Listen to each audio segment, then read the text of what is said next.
বউ এভাবে নাড়াচাড়া করে না। ধুরো, ভালো লাগে না। কি একটা জামাই দিল আল্লাহ, আমারে একটু রোমান্টিক না। আরে তাই বলে কি সারাক্ষণ রোমান্টিক মোডে থাকতে হবে নাকি? সারাদিন অফিসে কাজ করেছি, এখন শরীরটা ভীষণ ক্লান্ত লাগছে, আমাকে ঘুমাতে দাও। সেটা বললে তো হবে না। আমার যখন রোমান্টিক মুড চলে আসে তখন আমাকে আদর পেতে হবে। তুমি কি আমাকে তোমার হাতের খেলার পুতুল পেয়েছো নাকি? যেভাবে তোমার ইচ্ছে করবে সেভাবে তুমি আমাকে নাচাবে। হ্যাঁ, তোমাকে যখন আমার যেভাবে নাচাতে ইচ্ছে করবে আমি তোমাকে সেভাবেই নাচাবো। প্রয়োজনে তোমার নাকে দড়ি দিয়ে ঘোরাবো। তুমি চেনোনি তো আমায়, তোমাকে আমি চিনিয়ে ছাড়বো। মাপ চাই আমি তোমার কাছে, তোমাকে চেনার আমার কোনো প্রয়োজন নেই। আমাকে ঘুমাতে দাও, আমার ভীষণ ঘুম পাচ্ছে। তুমি বলবে আর আমি তোমাকে ঘুমাতে দেব? এটা তুমি ভাবলে কি করে? আমার আদর চাই, আমাকে আদর দিতেই হবে। ধুর যা, অসহ্য যত সব। এই বলে নীল তার বউ নেহাকে ধাক্কা দিয়ে বিছানা থেকে ফেলে দিল। কি ভেবেছেন ভিউয়ার্স, এমন কিছু একটাই হয়েছে? না, এরকম কোনো কিছুই হয়নি, হয়েছে এখানে সম্পূর্ণ উল্টো ঘটনা। তো ভিউয়ার্স, কি হয়েছে চলুন সেটাই আপনাদের মাঝে শেয়ার করা যাক। নীল তার ছোট ভাই নিহানের সঙ্গে এক বিছানায় ঘুমাচ্ছিল, আর সে নিজের বউ নেহা মনে করে নিহানকে বিছানা থেকে ধাক্কা মেরে ফেলে দিয়েছে। আর এদিকে নিহান ফ্লোরে পড়ে গিয়ে কোমরে প্রচণ্ড পরিমাণ ব্যথা পেয়ে চিৎকার করে কান্না করছে। ও মা গো, বাবা গো, আম্মু তোমার ছেলে আমার কোনটা ভেঙে দিয়েছে। ওই আম্মু, কোথায় তুমি? তাড়াতাড়ি একবার এদিকে আসো। এই বলে চিৎকার করতে করতে নিহান আর এদিকে ছেলের চিৎকার শুনে রান্নাঘর থেকে ছুটে আসেন মিসেস আলিয়া বেগম। তিনি রুমে প্রবেশ করেই দেখতে পান নিহান ফ্লোরে পড়ে আছে আর কোমরের ব্যথায় ছটফট করতেছে। তিনি নিহানকে উঠিয়ে বসিয়ে বলতে থাকেন, কি ব্যাপার, কি হয়েছে? তুই এভাবে ফ্লোরে পড়ে চিৎকার করছিস কেন? এই কথা তুমি আমাকে জিজ্ঞাসা না করে তোমার ছেলেকে জিজ্ঞাসা করলেই তো পারো। তোমাকে এত করে বললাম আমাকে আলাদা রুমে ঘুমাতে দাও, কিন্তু তুমি তো আমাকে বলো এই রুমেই ঘুমাতে। আচ্ছা বাবা, ঠিক আছে, কোনো সমস্যা নেই, তুই নিজেকে একটু সামলা, আমি ব্যাপারটা দেখতেছি। এদিকে এই কথা বলে তিনি আবারও রান্নাঘরের দিকে ছুটে গেলেন, কারণ তিনি চুলায় রান্না বসিয়েছেন। আর এইদিকে নিহান আবারও কান্না করতে শুরু করে দেয় আর বলতে থাকে, হায় আল্লাহ, আমার আম্মুটাও বুঝি আমার আপন কেউ হলো না। এদিকে আমার কোমর ভেঙে দিল নিজের ছেলে, আর তিনি আমাকে ফেলে রেখে রান্না করতে চলে গেছেন। এ বলে নিহান কান্না করতে থাকে। আর এইদিকে কিছুক্ষণ পর আবারও আলিয়া বেগম ওই রুমে চলে আসেন, কিন্তু নীল তখনও অঘরে ঘুমাচ্ছে, তার সেদিকে কোনো খেয়াল নেই। মিসেস আলিয়া বেগম ছোট ছেলেকে সোফায় বসিয়ে দিয়ে নীলকে ঘুম থেকে ডেকে তুলতে যান। এই নীল, ঘুম থেকে উঠতেই এসব কি শুরু করেছিস? আমি তো কিছুই বুঝতে পারছি না, তুই প্রতিদিন কেন এমন করিস? আলিয়া বেগমের ডাকে ঘুম ভাঙে নীলের। সে চোখ মেলে তাকিয়ে তারপর তার আম্মুকে বলতে থাকে, কি ব্যাপার, কি হয়েছে? আমি তো কিছুই বুঝতে পারছি না, তোমরা প্রতিদিন সকালবেলা এরকম শুরু করো কেন? এটা শুনে আলিয়া বেগম এবং ওনার ছেলে নিহান দুজনেই প্রচণ্ড পরিমাণে রেগে যান। নিহান সোফায় বসে থাকা অবস্থাতেই বলতে থাকে, তুমি যে চিরকুমার হয়ে থাকবে তার জন্য পুজো করতে তোমাকে ডেকে তুলছে। দেখো, সাত সকালবেলা ঘুম থেকে ডেকে তুলে একদম ফাইজলামো মার্কা কথাবার্তা বলবি না। এসব কথাবার্তা শুনতে একদমই ভালো লাগে না। কি হয়েছে সেটা খুলে বল, আর তা না হলে মুখ বন্ধ রাখ। হ্যাঁ, সেটাই তো করে আছি, তাও তো তোমার ভালো লাগছে না। তুমি প্রতিদিন আমার সঙ্গে নিয়ে ঘুমাও, বলবে একা একা ঘুমাতে তোমার ভয় লাগে, আর তারপর বিছানা থেকে লাথি মেরে ফেলে দিবে। ও মা গো, বাবা গো, আজ কোমরটায় যে ব্যথা পেয়েছে তা বলা বাহুল্য। এই বলে আবারও নিহান কান্না করতে শুরু করে দেয়। আর এসব দেখে নীল সে তখনই নিহানকে ধমক দিয়ে বলতে থাকে, দেখ, একদম নাটক করিস না, এসব নাটক আর ভালো লাগছে না। কি হয়েছে বল তো শুনি। তখনই পাশ থেকে মিসেস আলিয়া বেগম নিজের ছেলেকে উদ্দেশ্য করে বলতে থাকেন, নতুন করে আর কি হবে? পুরনো যা কিছু আছে সেগুলোই তো রিপিট করে কুল পাই না। আচ্ছা, তুই এরকম কেন করিস? আমি তো সেটাই বুঝতে পারছি না। রাতে একা ঘুমোতে পারিস না, বলিস ভয় লাগে, তারপর আবার ছেলেটাকে প্রতিদিন লাথি মেরে বিছানা থেকে ফেলে দিস। এই সব কিছু শুনে মুখ চেপে মুচকি মুচকি হাসে নীল। আর সেটা দেখে যাচ্ছিল আলিয়া বেগম। নীল সেটা দেখে তার আম্মুকে উদ্দেশ্য করে বলতে থাকে, দেখো আম্মু, আমি কি এসব ইচ্ছা করে করি নাকি? আমি তো তোমাদের কতবার বলেছি আমার সঙ্গে কেউ ঘুমালে আমার অস্বস্তি লাগে, কিন্তু তোমরা তো ঠিক করে নিয়েছো তোমরা আমার এ ব্যাপারে কোনো কথা শুনবে না। তোমাদের কথাকেই আমার মেনে নিতে হবে। তো আমরা কি করব সেটা তুই নিজেই বলে দে। তোকে যদি একা ঘুমোতে দেয়া হয় তাহলে মাঝরাতে চিৎকার করে সারা বাড়ি মাথায় করবি তোকে ভূতে ধরে বলে। আর সেই জন্যই তো তোমাকে তোমার ছেলে লাথি খাওয়ার জন্য পাঠিয়ে দাও। আল্লাহর কসম, আমি আজ থেকে আর এই রুমে ঘুমাতে আসবো না। তোমার ছেলের লাথি খাওয়ার আর কোনো ইচ্ছা নেই। এই বলে খোঁড়াতে খোঁড়াতে রুম থেকে বের হয়ে যায় নিহান। আর এইসব কিছু দেখে নীল আবারও দাঁতে দাঁত চেপে হাসছিল। সে সব কিছু দেখে আলিয়া বেগম আবারও নীলকে বলতে থাকেন, তোকে নিয়ে আমি আর পারি না। তোর অফিসের টাইম হয়ে গেছে মনে হয়। তাড়াতাড়ি ফ্রেশ হয়ে নিচে আয়, আমি সবার জন্য নাস্তা তৈরি করছি। এই বলে আলিয়া বেগম নীলকে আর কোনো কথা বলার সুযোগ না দিয়ে সেখান থেকে বের হয়ে সোজা কিচেনে চলে গেলেন।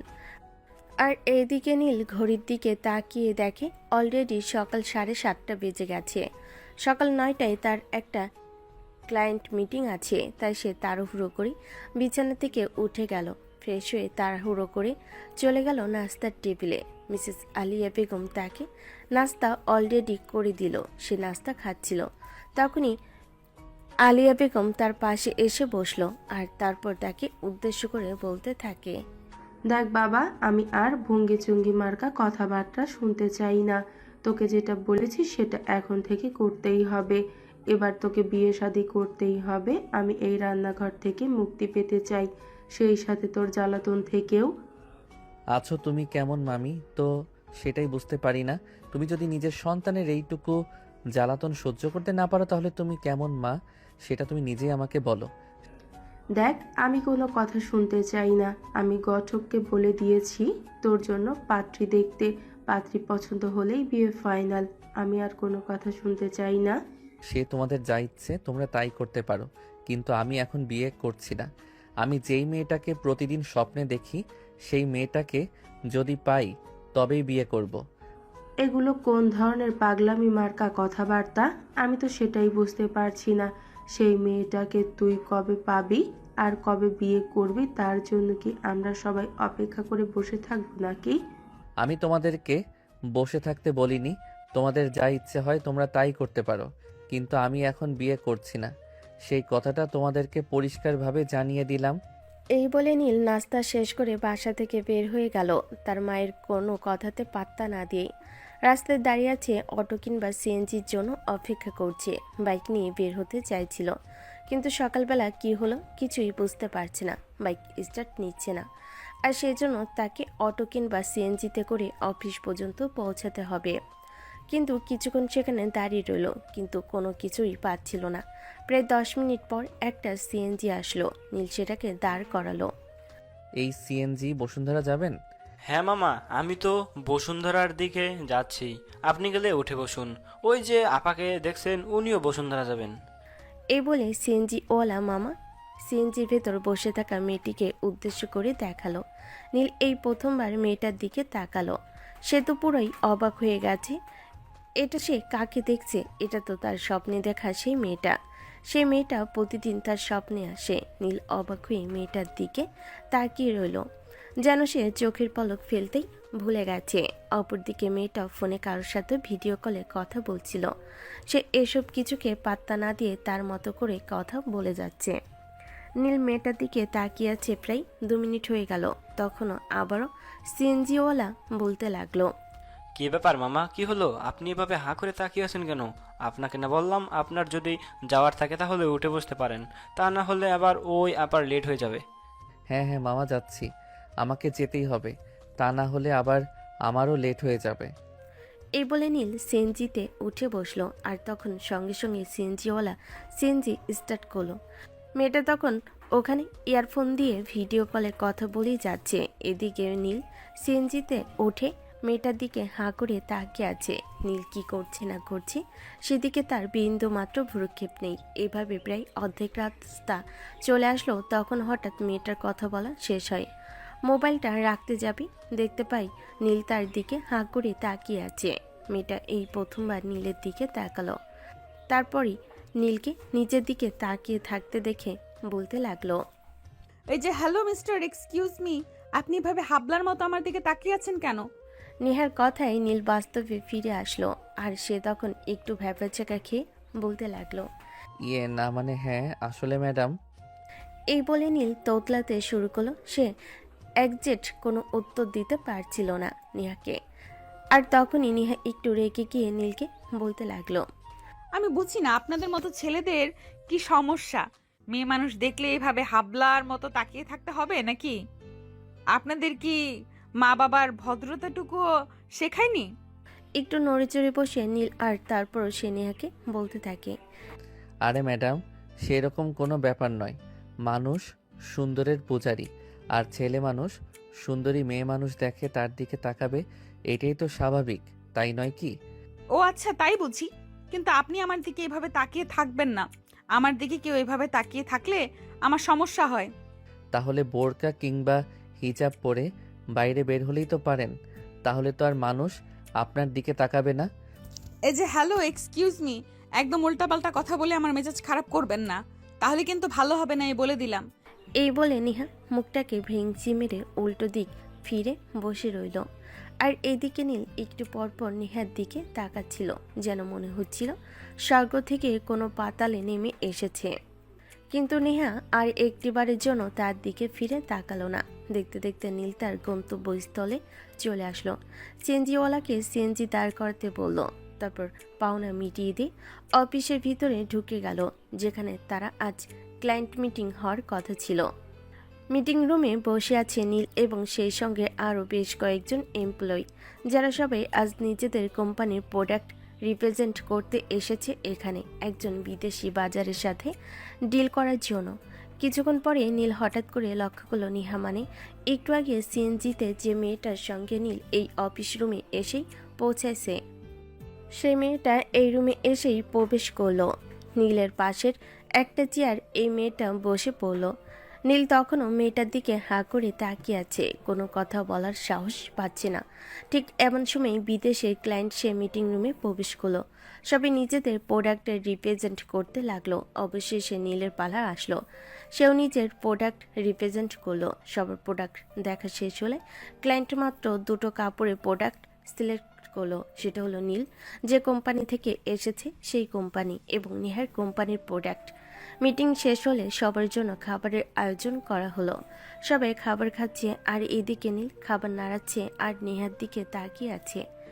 এই ব্যাপারটা নেহাকে ভীষণ রকমভাবে বিরক্ত করছে, কিন্তু সবার সামনে নেহা কোনো কিছুই বলতে পারছে না, কারণ ছেলেটাকে দেখে ভদ্রবাড়ির ছেলে বলেই মনে হচ্ছে। সবার সামনে ছেলেটাকে কিছু বলে সেটা বেশি অপমানজনক হয়ে যাবে। নেহা মনে মনে ঠিক করে অফিস থেকে বের হয়ে এই ছেলেটার জন্য অপেক্ষা করবে, আর সেখানেই যা বলার বলবে। এবং সেই সুযোগটা নেহা পেয়েও গেল। অফিস থেকে বের হয়ে এ অফিসের সামনে দাঁড়িয়েছিল, তখনই নীল তার পাশে এসে দাঁড়ায়। নীল কিছু বলতে চাইছিল, আর ঠিক তখনই নেহা নিজের থেকেই বলতে থাকে, এই যে মিস্টার, কি সমস্যা আপনার? আমি তো কিছুই বুঝতে পারছি না, আপনি এভাবে হাবলার মতো বারবার আমার দিকে তাকিয়ে থাকেন কেন? ওই যে আমি তো আপনাকে তখনই বলেছি, সুন্দরী মেয়েদের প্রতি পুরুষের এক অন্যরকম আকর্ষণ কাজ করে, তাই তো আমি এভাবে আপনার দিকে তাকিয়ে থাকি। দেখুন, একদম ভালো হবে না বলে দিচ্ছি। ছেঁচড়া ছেলে মানুষের তাকিয়ে থাকবেন না। আচ্ছা ঠিক আছে ম্যাডাম, কোনো সমস্যা নেই, আমি আপনার দিকে তাকাবো না, কিন্তু আমার চোখ যদি আপনার দিকে তাকায় তাহলে সেখানে কিন্তু আমার কোনো দোষ থাকবে না, এই আমি আপনাকে বলে দিলাম। আপনি তো বড্ড লজ্জা ছাড়া মানুষ দেখছি। আরে এই যে ম্যাডাম শোনেন, আমার লজ্জা আছে, আমার চোখের যদি লজ্জা না থাকে তাহলে তো সেখানে আমার কিছু করার নেই। বলতে বলতেই একটা সিএনজি চলে আসলো। নীল তখনই ওই সিএনজিতে উঠে নিজের অফিসে চলে গেল। নেহা বেশ কিছুক্ষণ সেখানে দাঁড়িয়ে রইল, কারণ তার একজনের সঙ্গে দেখা করার আছে। তার এক বন্ধু আসবে তার সঙ্গে দেখা করার জন্য। সে তার বন্ধুর সঙ্গে দেখা করে অফিসে ফিরে যাবে। দাঁড়িয়ে থাকে। আর এইদিকে নীল অফিসে এসে বসকে খুশির খবরটা দেয়। ডিল ফাইনাল হয়েছে। এই খবরটা শুনে বস অনেক বেশি খুশি হয়। আর নীলকে বলতে থাকে, আমি খুব ভালোভাবে জানতাম তুমি এই কাজটা করতে পারবে, আর সেজন্যই আমি তোমাকে সেখানে পাঠিয়েছিলাম। তোমার উপর আমার সম্পূর্ণ ভরসা আছে, সেজন্যই তো তোমাকে আমি এতটা ভালোবাসি। হয়েছে, আর ভালোবাসা দেখাতে হবে না। আপনি আপনার ভালোবাসা যদি এখানে না দেখে আমার বেতনটা একটু বাড়িয়ে দিতেন তাহলে হয়তো ভালো হতো। এত রেগে যাচ্ছ কেন তুমি? এখনো বিয়ে শাদী করনি, একা মানুষ, এত টাকা পয়সা দিয়ে কি করবে বলো শুনি? আর এখনো কম টাকা বেতন পাই, সেই জন্যই বিয়ে শাদী করার সাহস পাচ্ছি না। যদি বেতনটা বাড়াতেন তাহলে বিয়েটা করে নিতাম। ও আচ্ছা, এই কথা। সেটা তুমি আমাকে আগে বলবে তো, তাহলে তো আমি কবেই তোমার বেতন বাড়িয়ে দিতাম। আমি কি এতদিন তোমার বেতন আটকে রাখতাম নাকি?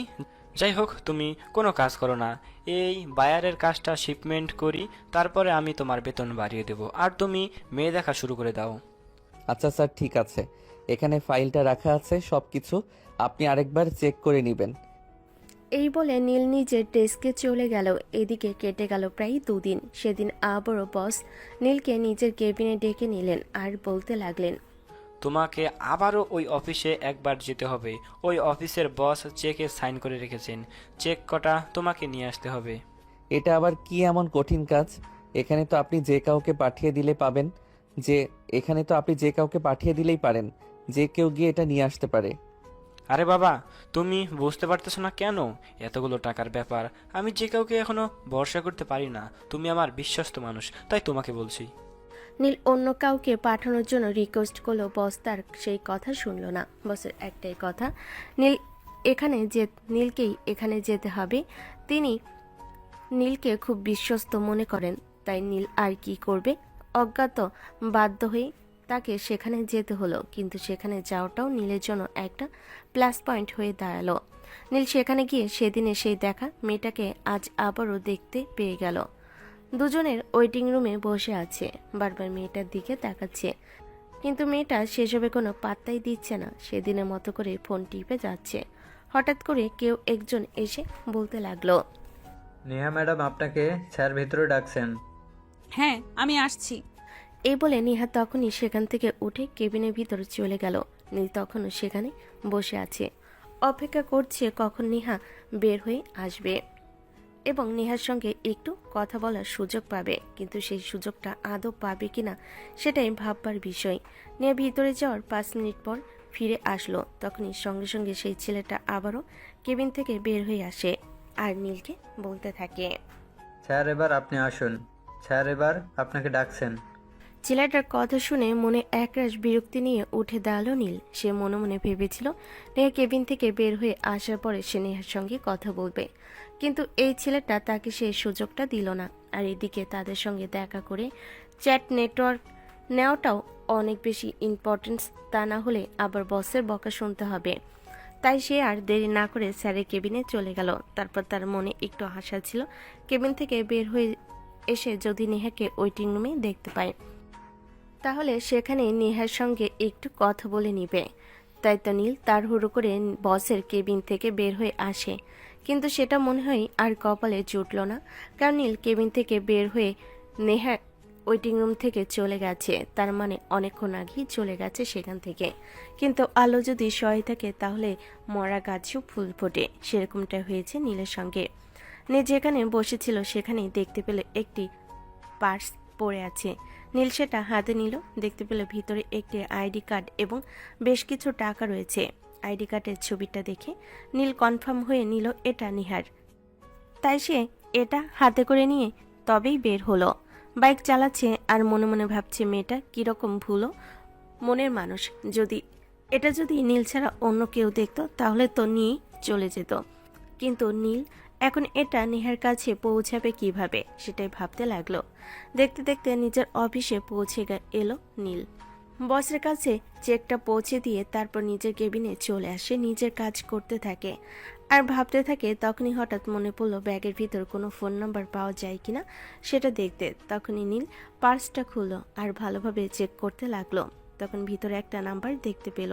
নীল সঙ্গে সঙ্গেই নাম্বারটা মোবাইলে তুলে নিয়ে ওই নাম্বারে কল করলো। দুবার রিং হতেই অপর প্রান্ত থেকে কলটা রিসিভ করলো আর বলতে লাগলো, আসসালামু আলাইকুম, কে বলছেন? ওয়ালাইকুম আসসালাম। আমাকে আপনি চিনবেন না? আপনি একটু আগে যে অফিসে চেক সাইন করিয়ে নিতে এসেছিলেন, সেখানে আপনার একটা পার্স ফেলে রেখে গেছেন। আমিও তাই পেয়েছি। ও মাই গড, আমি তো ভুলেই গেছিলাম। আমি তো ভেবেছি এটা হয়তো রাস্তার কোথাও ফেলে রেখে এসেছি। আমি তো এটার আশা ছেড়ে দিয়েছিলাম। না, সেরকম কোনো ব্যাপার নয়। আপনি আপনার অ্যাড্রেস দিন, আমি সেটা আপনার কাছে পৌঁছে দেব। এটা নিয়ে আপনাকে কোনো টেনশন করতে হবে না। আচ্ছা ঠিক আছে, আপনি একটা কাজ করতে পারেন। আজ সন্ধ্যায় আপনি আমার সঙ্গে একটা কফি শপে দেখা করুন। সেখান থেকে না হয় আমি আপনার কাছ থেকে এটা রিসিভ করে নিব। ওকে, ঠিক আছে, কোনো সমস্যা নেই। আপনি অ্যাড্রেস মেসেজে পাঠিয়ে দিন, আমি সময় মতো পৌঁছে যাব। নীল মনে মনে ভাবতে লাগলো, এই তো সেঞ্চুরি করে ফেলাম। এই বলে সে ফোনটা রেখে দিল। তারপর অফিসে কাজ করতে লাগলো। কিন্তু বিশ্বাস করেন ভিউয়ার্স, সে কোনোভাবেই কাজে মন বসাতে পারছিল না। বারবার শুধু মনে হচ্ছিল সময় কখন ফুরবে, কখন সে নেহার সঙ্গে দেখা করবে আর একটু কথা বলবে। নেহ তাকে সন্ধ্যা 6টায় দেখা করতে বলে। নীল বিকেল 5টা বাজতে না বাজতেই অফিস থেকে বের হয়ে গেল। বাইক নিয়ে সোজা নেহার দেওয়া ঠিকানা অনুযায়ী চলে আসলো। সেখানে এসে বসে আছে। এখনও সন্ধ্যা 6টা বাজতে 15 মিনিট সময় বাকি আছে। নীল বসে বসে অপেক্ষা করতে লাগলো কখন সন্ধ্যা 6টা বাজবে আর কখন এখানে এসে পৌঁছাবে। কিন্তু ঘড়ির কাঁটায় সন্ধ্যা 6টা বেজে গেল। নেহা সেখানে এসে পৌঁছালো না। নীল অনেকটা চিন্তিত হয়ে পড়ল। নেহার নাম্বারে বেশ কয়েকবার ফোন দিল, কিন্তু ফোন সুইচ অফ বলছিল। নীল অনেকটাই চিন্তিত হয়ে পড়ে। তবে কি নেহার কোনো দুর্ঘটনা ঘটল? এসব কিছুই চিন্তা করছিল নীল। ঠিক তখনই বৃষ্টিতে কাক ভেজা হয়ে রেস্টুরেন্টে এসে পৌঁছালো নেহা। নেহাকে দেখেই নীল উঠে দাঁড়ালো আর তারপর এসে নেহাকে বলতে লাগলো, আরে, আপনার এই অবস্থা হলো কি করে? আর বলবেন না, অফিস থেকে একটা রিক্সা নিয়ে বের হয়েছিলাম, আর মাঝ রাস্তায় আসতেই হঠাৎ করে ধুম বৃষ্টি নেমে গেল। আর এ থেকে আপনিও অপেক্ষা করছেন না, এসে কোনো স্কুল পারছিলাম না, তাই বৃষ্টিতে ভিজেই আসতে হলো। আরে, সেটা আপনি আমাকে একটা ফোন করে বলে দিলেই পারতেন। আমি এখানে বসেই আপনার জন্য অপেক্ষা করতাম। সেটা করব কি করে? আমার ফোনের চার্জ শেষ হয়ে গেছে, তাই ফোন অফ হয়ে গেছে। সেটা করব কি করে? আমার ফোনের চার্জ তো শেষ হয়ে গেছে, তাই ফোন অফ হয়ে গেছে। তা না হলে তো আমি চাইছিলাম আপনাকে ফোন করে বলার জন্য। আচ্ছা ঠিক আছে, কোনো সমস্যা নেই। আপনি একটা কাজ করুন, মাথাটা একটু মুছে নিন, তা না হলে ঠান্ডা লেগে যাবে। এ বলে নিজের ব্যাগ থেকে ছোট্ট একটা তোয়ালে বের করে নেহার দিকে এগিয়ে দিল। নেহাও কোনো কিছু চিন্তা না করে নীলের হাত থেকে ওটা নিয়ে মাথাটা মুছে নিল আর তারপরে বসতে বসতে বলতে লাগলো, ধন্যবাদ আপনাকে। বলুন কি খাবেন, চা না কফি? আপনি কোনটা খাবেন বলুন? আপনার সঙ্গে এই প্রথমবার বাইরে মিট করতে আসলাম, আজ আমার আপনাকে ট্রিট দেওয়া প্রয়োজন। আরে না, সেরকম কোনো ব্যাপার নয়। আপনি আমার উপকার করতে এখানে এসেছেন, তাই আপনার কাছ থেকে ট্রিট নেওয়াটা অন্যায় হবে। আজ আমি খাওয়াবো, অন্যদিন না হয় আপনি আমাকে খাওয়াবেন। ও আচ্ছা ঠিক আছে, তাহলে আমার জন্য তো এক কাপ কফি থেকে চলে যাবে। আপনি মেবি আমাকে অপমান করার জন্য কথাটা বলছেন। আমি মেয়ে মানুষ, তার জন্য কি আপনি অন্য কিছু খেলে সেটার বিল পরিশোধ করতে পারবো না? আরে না, সেরকম কোনো ব্যাপার নয়। আর আপনাকে অপমান করার মতো স্পর্ধা আমি কখনো দেখাতে পারি কি? আমি এমনি জাস্ট বললাম, অন্য কোনো ব্যাপার নেই। তাছাড়াও আমি বাইরের খাবার তেমন একটা খাই না। সেটা বললে তো আমি শুনবো না। আপনি আমার এত বড় একটা উপকার করেছেন। পার্সের ভেতরে আমার প্রয়োজনীয় বেশ কিছু কাগজপত্র ছিল, যেগুলো হারিয়ে গেলে আমার অনেক বড় একটা ক্ষতি হয়ে যেত। তো আপনি সেগুলো আমাকে ফেরত দিয়েছেন, আপনাকে কিছু খেতেই হবে। এই বলে নেহা তখনই তাদের দুজনের জন্য দুটো কাছের বিরিয়ানি আর বোরহানির সঙ্গে কোল্ড ড্রিঙ্কস অর্ডার করলো। কিছুক্ষণের মধ্যে ওয়েটার এসে তাদের খাবার দিয়ে গেল। তারপর দুজনেই একসঙ্গে বসে খেতে লাগলো। খাওয়া দাওয়া শেষ হতে নীল নিজের ব্যাগ থেকে নেহার পার্সটা বের করে তার হাতে তুলে দিল আর বলতে লাগলো, সব কিছু একবার চেক করে দেখে নিলে খুশি হব। সেটার কোনো প্রয়োজন হবে না। আপনি যখন নিজের ইচ্ছায় এটা আমার কাছে ফেরত দিয়েছেন, তখন এখান থেকে নিশ্চয়ই কোনো কিছু উধাও হয়নি। এই বলে নেহা নীলের কাছ থেকে বিদায় নিয়ে বাসার উদ্দেশ্যে রওনা দিল। এদিকে নীল তখনও সেখানে বসে আছে। সে মনে মনে ভেবেছিল নেহা তার সঙ্গে আরো অনেকক্ষণ সময় বসে গল্প করবে। তাকে একটু সময় দেবে, কিন্তু নেহা সেরকম কোনো কিছুই করলো না। এদিকে সন্ধ্যা ঘনিয়ে রাত হয়ে আসলো। তখনই নীলের আম্মু নীলকে ফোন দেয়। কি রে, কই তুই? অফিস ছুটি হয়ে যায় সেই বিকেল 5টায়, আর এখন রাত 8টা বাজতে চলেছে, এখনো তোর বাসায় ফেরার নামগন্ধ নেই। আরে আম্মু, আমি তো তোমার বৌমার সঙ্গে দেখা করতে এসেছিলাম। তুমি চিন্তা করো না, আমি কিছুক্ষণের মধ্যেই বাসায় পৌঁছে যাব। এমন কথা শুনে নীলের আম্মু নির্ঘাত ভেবে নিলেন ছেলের মাথা খারাপ হয়ে গেছে। যে ছেলে এখনো পর্যন্ত নিজের থেকে সহজে কোনো মেয়ে মানুষের সঙ্গে কথা বলে না, সেই ছেলে কিনা বউয়ের সঙ্গে দেখা করতে। তাই তো নীলের আম্মু নীলকে বলতে লাগলো। দেখ, ফালতু কথা বলা বন্ধ করে, এসব ফালতু কথা বলা আমার একদমই ভালো লাগছে না। বাসায় কখন আসবি সেটাই বল। আরে আম্মু, আমি কোনো ফালতু কথা বলছি না, যা সত্যি তাই বলছি। আমি তোমার বৌমার সঙ্গে দেখা করতে এসেছিলাম। কিন্তু মিসেস আলিয়া বেগম এইসব কিছু মজার চলেই নিচ্ছিলেন, তাই তো তিনি ফোনটা কেটে দিলেন। আর এইদিকে নীল মায়ের কাছে কোনো পাত্তা না পেয়ে তখন বাধ্য হয়ে ফোনটা রেখে দিয়ে রেস্টুরেন্টের বাইরে এসে দাঁড়ায়। সত্যি বাইরে অনেক বৃষ্টি হচ্ছিল, তাই বাইকটা ভিজে একাকার হয়ে গেছে। সে বাইক চালিয়ে বাসে চলে আসলো। কলিং বেলের চাপ দিতে তার ছোট ভাই এসে দরজাটা খুলে দিল, আর তখনই বলতে লাগলো। ভাইয়া, আমার চকলেট কোথায়? চকলেট দাও। তখনই নীল জিভে কামড় দিয়ে উঠে আসতো সে তার ছোট ভাইয়ের জন্য চকলেট আনতে ভুলে গেছে। এখন যদি তার ভাই এটা জানতে পারে সে চকলেট না নিয়ে বাসায় বেড়াতে এসেছে, তাহলে তার ভাই এখনই চিল্লাপাল্লা শুরু করবে। নীল কিভাবে কি করবে, তার ভাইকে কিভাবে শান্ত করবে সেটাই ভেবে পাচ্ছিল না। তাই সে তার ভাইকে বলতে লাগলো। নিহান শোন, তোকে আজ একটা গল্প বলি। আরে ভাইয়া, চুপ করো। তুমি তোমার গল্প আমি পরেই শুনবো। আগে তুমি আমার চকলেট দাও। আমি সেই কখন থেকে চকলেটের জন্য অপেক্ষা করছি, কিন্তু তুমি তো বাসায় আসার নামগন্ধ নিচ্ছিলে না। নীল পড়ে গেল মহাজালে। সে খুব ভালোভাবেই বুঝতে পারলো ভাইকে চকলেট না দিলে আর কোনো উপায় নেই। কিন্তু এখন সে কি করবে, যেখানে কার কাছে কোনো চকলেটই নেই। তাই সে মনে মনে একটা ফোন দিয়ে আসলো। তখনই তার মোবাইলটা বের করে একটা কল আসার বাহানা করে বাসা থেকে বেরিয়ে গেল। এদিকে তার ভাই পিছু ডাকছিল, কিন্তু সেসব কথা না শুনে বাসা থেকে বের হয়ে যায়। তারপর বাসার সামনে এক দোকান থেকে তার ভাইয়ের জন্য চকলেট কিনে নিয়ে আবারও বাসায় ফিরে আসে। এদিকে ড্রয়িং রুমে এসে বসতেই তার আম্মু সেখানে এসে উপস্থিত হয় আর তাকে বলতে থাকে। কিরে, সেই কখন তোর গলার আওয়াজ শুনলাম, আর এখনো তুই ড্রয়িং রুমে বসে আছিস কেন? এমনি তোমার হবু বৌমাকে খুব বেশি মিস করছি, তাই এখানে বসে আছি। দেখ, ফালতু কথা বলা একদম বন্ধ কর। এসব ফালতু কথা বলা আমার একদমই ভালো লাগছে না। আচ্ছা, আমি এটা বুঝতে পারছি না, তোমার কেন মনে হচ্ছে আমি ফালতু কথা বলছি? আমি একদম সত্যি কথা বলছি। তোমার হবু আমার সঙ্গে দেখা করতে গেছিলাম। কিন্তু আলিয়া বেগম নিজের ছেলের কথায় কোনো পাত্তা দিলেন না। তিনি মুখটাকে ভেঙচি মেরে রুমের ভিতর চলে গেলেন। আর এইদিকে নীল মায়ের কাছে পাত্তা না পেয়ে বেশ কিছুক্ষণ ড্রয়িং রুমে বসে থেকে টিভি দেখলো। তারপর নিজের রুমে চলে আসলো। রুমে এসে ফ্রেশ হয়ে নীল এদিকে দেখতে দেখতে রাতের খাবার খাওয়ার সময় হয়ে গেল। নীল খাবার টেবিলে চলে গেল, আর সবাই মিলে একসঙ্গে বসে রাতের খাবার খেয়ে নিজেদের রুমে ঘুমানোর জন্য চলে গেল। নীলও নিজের রুমে চলে আসে, ঘুমানোর জন্য প্রস্তুতি নিতে থাকে, কিন্তু কোনোভাবেই তার চোখে ঘুম আসছিল না। বারবারই নেহার মায়াবী চেহারাটা তার চোখের সামনে ভেসে উঠছিল। অনেক চেষ্টা করেও কোনোভাবে নেহার চেহারাটা ভুলে থাকতে পারছিল না। মনে হচ্ছিল নেহা তার পাশেই আছে, তার সাথে শুয়ে আছে, তার সঙ্গে গল্প করছে, কিন্তু পরক্ষণেই চোখ মেলে আর নেহাকে কোথাও দেখতে পাচ্ছিল না। এভাবেই দেখতে দেখতে রাত 12টা বেজে গেল, কিন্তু নীলের চোখে ঘুমের ছিটে ফোটাও নেই। সে কি করবে কোনো কিছু ভেবে পাচ্ছে না। হঠাৎ করে একজন অচেনা মানুষকে এত বেশি মনে পড়ছে, সে এটা ভেবে পাচ্ছে না।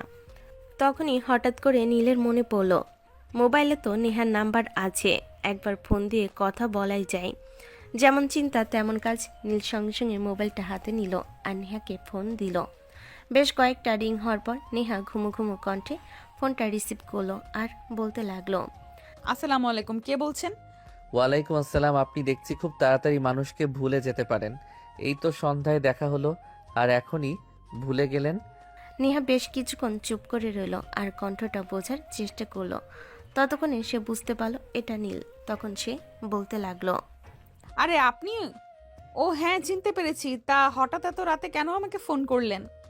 জানি না, কিন্তু হঠাৎ করে আপনার কথা কি খুব বেশি মনে পড়ছিল, তাই মনে মনে ভাবলাম একবার ফোন করে আপনার সঙ্গে একটু কথা বলে নেওয়া যাক, তাহলে হয়তো ভালো লাগতে পারে। ও আচ্ছা, তাই বুঝি। কিন্তু আমাকে এভাবে হুট করে এত বেশি মনে পড়ার কারণটা কি? আমি তো সেটাই বুঝতে পারছি না। বললাম তো জানি না, আপনাকে ভীষণ মিস করছিলাম। এই বলে দু কথাই কথা বাড়তে থাকে আর দুজনে অনেকটা সময় নিয়ে কথা বলতে থাকে। তখনই হঠাৎ করে নেহা মোবাইলের দিকে তাকিয়ে দেখলো রাত 3টা বেজে গেছে। নেহা ভীষণ রকম চমকে যায় আর তখনই সে নীলকে বলতে থাকে, আর ইউ ম্যাজিক ম্যান, যেখানে কিনা আমি কোনো মানুষের সঙ্গে 5 মিনিটের বেশি কথাই বলি না, সেখানে সেই রাত 12টা থেকে এখন রাত 3টা বাজে আপনার সঙ্গে কথা বলছি। আরে কি বলেন, এত সময় পার হয়ে গেছে আমি তো বুঝতেই পারিনি। এই বলে নীল ঘড়ির দিকে তাকালো। হ্যাঁ, সত্যি সত্যি রাত 3টা বেজে গেছে। তারপর দুজনে কথা বলা শেষ করে ঘুমিয়ে পড়ল। তারপর থেকে প্রায় তাদের ফোন আলাপ চলতে থাকে। দুজনেই অফিসে আর বাসায় সব মিলে ব্যস্ততম জীবন কাটাচ্ছে। এদিকে বারবার নেহার সঙ্গে দেখা করতে চাইছে, কিন্তু নেহার সেরকম কোনো সময় হয়ে উঠছে না। নেহার পরিবারের বড় মেয়ে, তারপর সংসারের চাপ, সব মিলিয়ে সারাদিন খুবই ব্যস্ততার সঙ্গে সময় কাটাতে হয়। তার অসুস্থ মা, ছোট বোন দুটো পড়াশোনা করছে। অফিস করে এসে বাসায় রান্নাবান্না, তারপর আবার সকালে ঘুম থেকে উঠে সবার জন্য সবকিছু রেডি করে রেখে তারপরে অফিসে যেতে হয় নেহাকে। তাই বাইরের সময় তার মতো সেরকম কোনো সময় নেহার কখনোই হয়ে ওঠে না। আর এইদিকে নীলের আম্মু বারবার নীলকে বিয়ে করার জন্য প্রেশার দিয়ে যাচ্ছে। নীল পড়াশোনা শেষ করেছে এই তো মাস 6 হলো, আর ইতিমধ্যেই একটা প্রাইভেট কোম্পানিতে জব নিয়েছে। তখন থেকেই তার আম্মুর শুরু হয়েছে বিয়ে কর বলে মাথা খারাপ করে দেওয়া। ইতিমধ্যেই তিনি বেশ কয়েকটা মেয়ের সঙ্গে কথা বলেছেন, কিন্তু নীল সায় দিচ্ছে না, সেজন্য কথা আগাতে পারছে না। কিন্তু এদিকে হঠাৎ করে নেহার সঙ্গে কথা হয়ে নিজেকে নেহার মধ্যে হারিয়ে ফেলেছে। নেহার সঙ্গে দেখা হওয়ার পর থেকে নীলও বিয়ের ব্যাপারে তার মায়ের সঙ্গে আগ্রহ দেখাচ্ছে, আর মাঝে মধ্যে নেহার ব্যাপারে তার মায়ের সঙ্গে কথা বলছে। আম্মু, তোমাকে বললাম না একটা মেয়ের সঙ্গে আমার কথা হয়েছে, মেয়েটাকে আমার বেশ ভালোই পছন্দ হয়েছে, আমি ওই মেয়েটাকে বিয়ে করতে চাই। আচ্ছা ঠিক আছে, বুঝলাম, সে না হয় করবি, কিন্তু সেই মেয়েটার সঙ্গে আমাদের দেখা করিয়ে দে, কথা বলিয়ে দে। আম্মু, আমাকে একটু সময় দাও, আগে আমি নিজে ফ্রি হয়ে নেই, তারপর তোমাদেরকে পরিচয় করিয়ে দেব, কোনো সমস্যা নেই। এই বলে নীল তার আম্মুর কাছ থেকে সময় চেয়ে নেয় আর নেহার সঙ্গে বারবার দেখা করার কথা বলতে থাকে। কিন্তু নেহা কোনোভাবেই ম্যানেজ করতে পারছিল না নীলের সঙ্গে দেখা করতে। আর সে কোনোভাবেও বুঝতেও পারছিল না নীল কেন এত দ্রুত তার সঙ্গে দেখা করতে চাইছে, কেমন কথা বলতে চাই যেটা ফোনে বলা যাচ্ছে না। তাই নেহা নিজেও নীলকে মনে মনে একটু সন্দেহ করতে থাকে। তবে কি নীল অন্য কোনো রকম ইঙ্গিত দিচ্ছে নেহাকে, সেটাই ভেবে পায় না নেহা। কারণ নেহা ইতিমধ্যে বিয়ের জন্য কোনো চিন্তাভাবনা করছে না। সে এখন ফ্যামিলিকে একটু টাইম দিতে চায়, কারণ এই মুহূর্তে ফ্যামিলির পাশে দাঁড়ানোটা তার ভীষণ প্রয়োজন। তার কারণ হচ্ছে বেশ কয়েক বছর হলো নেহার বাবা মারা গিয়েছে। তারপর নেহার মা তার বাবার রেখে যাওয়া সম্পত্তি বিক্রি করে নেহা এবং তার বোনেদের পড়াশোনা করিয়েছেন, কিন্তু সেটাও আরও বেশি দিন চলল না, কারণ নেহার বাবা সেরকম কোনো সম্পত্তি তাদের জন্য রেখে যাননি। ইতিমধ্যেই তিনি অসুস্থ হয়ে পড়েন। তখনই হঠাৎ করে নেহার চাকরিটা হয়ে গেল, যেটা ছিল তাদের পরিবারের জন্য খুবই বড় একটা ব্যাপার। নেহার চাকরিটা হয়ে যেতে তার মা এবং তার বোনেরা ভাবতে লাগলো তাদের অভাবের দিন বুঝি শেষ হতে চলল। নেহাও মনে মনে এরকমটাই ভাবতে লাগলো, কারণ এখন আর তাদেরকে অর্থ অভাবে দিন কাটাতে হবে না। নেহার যে কোম্পানিতে চাকরি হয়েছে সেই কোম্পানিতে নেহার বেতন মান্থলি 30,000 টাকা ধরা হয়েছে। নেহার বেতনের টাকা দিয়ে তার পরিবার খুব ভালোভাবে চলেও যেত, সেটা কোনো সমস্যা ছিল না। তবে নেহার মা নেহার চাকরি হওয়ার পর থেকে আরও ভীষণভাবে অসুস্থ হয়ে পড়েন, যার কারণে নেহার উপর প্রেশারটা আরও বেশি বেড়ে গেল। যাই হোক ভিউয়ার্স, সেসব কথা না হয় আপনারা গল্পের মধ্যেই জেনে নেবেন। এখন আমরা বর্তমান সময়ে ফিরে আসি। আজ সকালবেলা ঘুম থেকে উঠে নেহা সবার প্রথমে ফ্রেশ হয়ে নিল, তারপরই কিচেনে চলে গেল সবার জন্য নাস্তা বানানোর জন্য। নাস্তা বানানোর কাজ শেষ হতে না হতেই তার ছোট বোন নাস্তার টেবিলে চলে আসে, আর সে নেহাকে উদ্দেশ্য করে বলতে থাকে। কিরে আপু, তোর নাস্তা বানানো এখনো ভালো না? সকালবেলা উঠে আগে আমাদের নাস্তাটা বানিয়ে দিবি। এইটুকু কাজ তুই করতে পারিস না? আরে বোন, তুই এভাবে কেন কথা বলছিস? সকালবেলা উঠে আমি তোদের জন্য নাস্তা বানিয়ে দিয়ে তারপর অন্যান্য কাজ করি। সে তো তুই আমাদের উদ্ধার করে ছেড়ে দিয়েছিস একেবারে। এখন সকাল 7টা বাজে, এখনো নাস্তা পেলাম না। আমাকে তো টিউশনে যেতে হবে, তাই নয় কি? এই নে, তোর নাস্তা রেডি করা আছে, তুই খেয়ে নে। আমি আম্মুকে নাস্তা খাইয়ে দিয়ে ওষুধ খাইয়ে দেব। তারপর আবার আমাকে একটু বাজারেও যেতে হবে দুপুরে রান্না করে, তবে তো অফিসে যেতে হবে। নেহার কথা শুনে তার ছোট বোন মুখটাকে একটা ভেঙচি মারল। যদিও কিছু বলতে চাইছিল, কিন্তু নেহা তাকে সেই সুযোগ না দিয়ে সেখান থেকে চলে গেল। নেহা তার আম্মুকে নাস্তা খেতে দিয়ে তারপর বাজারে ব্যাগ দিয়ে বাইরে বের হয়ে গেল। বাজার করে এনে দুপুরের রান্না শেষ করে তবে সে অফিসে বের হলো। লাঞ্চ টাইম, লাঞ্চ শেষ করে নিজের কেবিনে বসে একটু বিশ্রাম নিচ্ছিল। ঠিক ওই সময়ে নীল নেহাকে ফোন করলো আর বলতে লাগলো। আসসালামু আলাইকুম, কি অবস্থা, কেমন আছেন? ওয়ালাইকুম আসসালাম। আলহামদুলিল্লাহ, আল্লাহর অশেষ রহমতে ভালোই আছি। আপনার কি অবস্থা? আপনি কেমন আছেন? এই তো আলহামদুলিল্লাহ ভালোই আছি। আপনাকে সেই কবে থেকে বলছি একটু আমার সঙ্গে দেখা করার জন্য। আপনি কি আমার সঙ্গে দেখা করতে চাইছেন না নাকি? আজ আমি একটা ব্যাপার কোনোভাবেই বুঝতে পারছি না। আপনি এইভাবে কেন আমার সঙ্গে কথা বলার জন্য উতলা হয়ে আছেন? আপনার কি কোনো ইম্পর্টেন্ট প্রয়োজন আছে নাকি? দরকার আছে বলেই তো আমি আপনার সঙ্গে দেখা করতে চাইছি। সেটা আপনি কেন বুঝতে পারছেন না বলুন? বলুন না, আপনি কবে আমার সঙ্গে দেখা করতে পারবেন? আচ্ছা ঠিক আছে, আজ সন্ধ্যায় আপনি সেদিন যে কফি শপে এসেছিলেন সেখানে চলে আসবেন। আমি সেখানেই আপনার সঙ্গে দেখা করে নেব। এই বলে নেহা ফোনটা কেটে দিল, আর এদিকে নীল মনে মনে অনেক বেশি খুশি হলো। এতদিন পর সে নেহার সঙ্গে দেখা করতে চলেছে। অবশেষে সে নেহাকে নিজের মনে কথা জানাতে পারবে। এই কথা চিন্তা করতে করতে সে অফিসের কাজগুলো দ্রুত শেষ করে নিল। এদিকে নেহাও নিজের কাজ শেষ করছিল। মনে মনে ভাবছিল নীল আজ কি বলবে সেটা শুনতেই হবে, কিন্তু ভাগ্যে না থাকলে যা হয় আর কি। বিকাল 4:15 বাজায় তখন সে বসের কেবিন থেকে নেহাকে ডেকে নেওয়া হলো। নেহা কোনো কিছু চিন্তা না করে বসের কেবিনে প্রবেশ করলো, আর তখনই বস বলতে লাগলো। নেয়া, আজ বিকেলেই তোমাকে একটু আমার সঙ্গে এক জায়গায় যেতে হবে। কেন স্যার, কি হয়েছে? আমি একেবারেই পছন্দ করি না সেটা, তুমি খুব ভালো করে জানো। তাই আমার মুখের উপরে কখনোই কোনো প্রশ্ন করবে না। আমি তোমার বস, আমি তোমাকে যা করতে বলবো তুমি কিন্তু তাই করবে। প্রস্তুত? হ্যাঁ স্যার, সেটা ঠিক আছে, কিন্তু আজ বিকালে আমার একটা কাজ ছিল, অন্যদিন গেলে হয় না? দেখো, তোমার কাজের চাইতেও আমার কাজটা অনেক বেশি গুরুত্বপূর্ণ, তাই আমার কথা তোমাকে মানতেই হবে, এবং আই এম এ রিয়েল বস। তখন নেহা বসের মুখের উপর আর কোনো কথা বলার সাহস পেল না। সে চুপচাপ নিজের কেবিনে চলে গেল। নীলকে কি উত্তর দিবে সেটাই ভেবে পাচ্ছে না, কারণ এতদিন ধরে ছেলেটা তার সঙ্গে দেখা করতে চাইছে, আর আজকে সে যখন ছেলেটাকে দেখা করার ডেট দিল, আর তখনই কি না তার কাজ পড়ে গেল। এখন সেই ছেলেটাকে কি বলবে, এসব চিন্তা করতে করতে ঘড়ি কাটা বিকাল 5টার কাছাকাছি চলে আসলো। নেহা মনে মনে ভাবলো এখনই নীলকে ফোন করে সব কিছু জানাতে হবে, তা না হলে আবার ছেলেটা এসে অপেক্ষা করবে।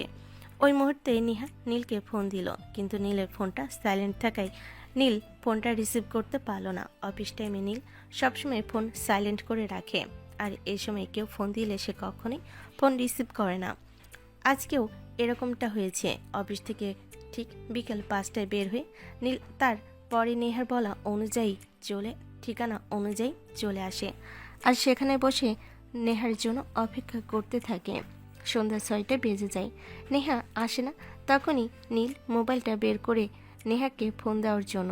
নীল মোবাইলটা হাতে নিয়ে দেখে নেহা অলরেডি তাকে অনেকগুলো কল দিয়ে ফেলেছে। তাই সে সঙ্গে সঙ্গে নেহাকে কল ব্যাক করলো। দুবার রিং হতে নেহা কলটা রিসিভ করলো।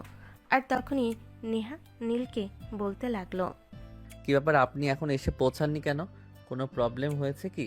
না মানে আসলে সরি, আমি আজ আসতে পারবো না। আমাকে আজ বসের সঙ্গে একটা জায়গায় যেতে হচ্ছে। প্লিজ আমায় ক্ষমা করবেন। কথাটা শুনে নীলের মনটা ভীষণ খারাপ হয়ে গেল।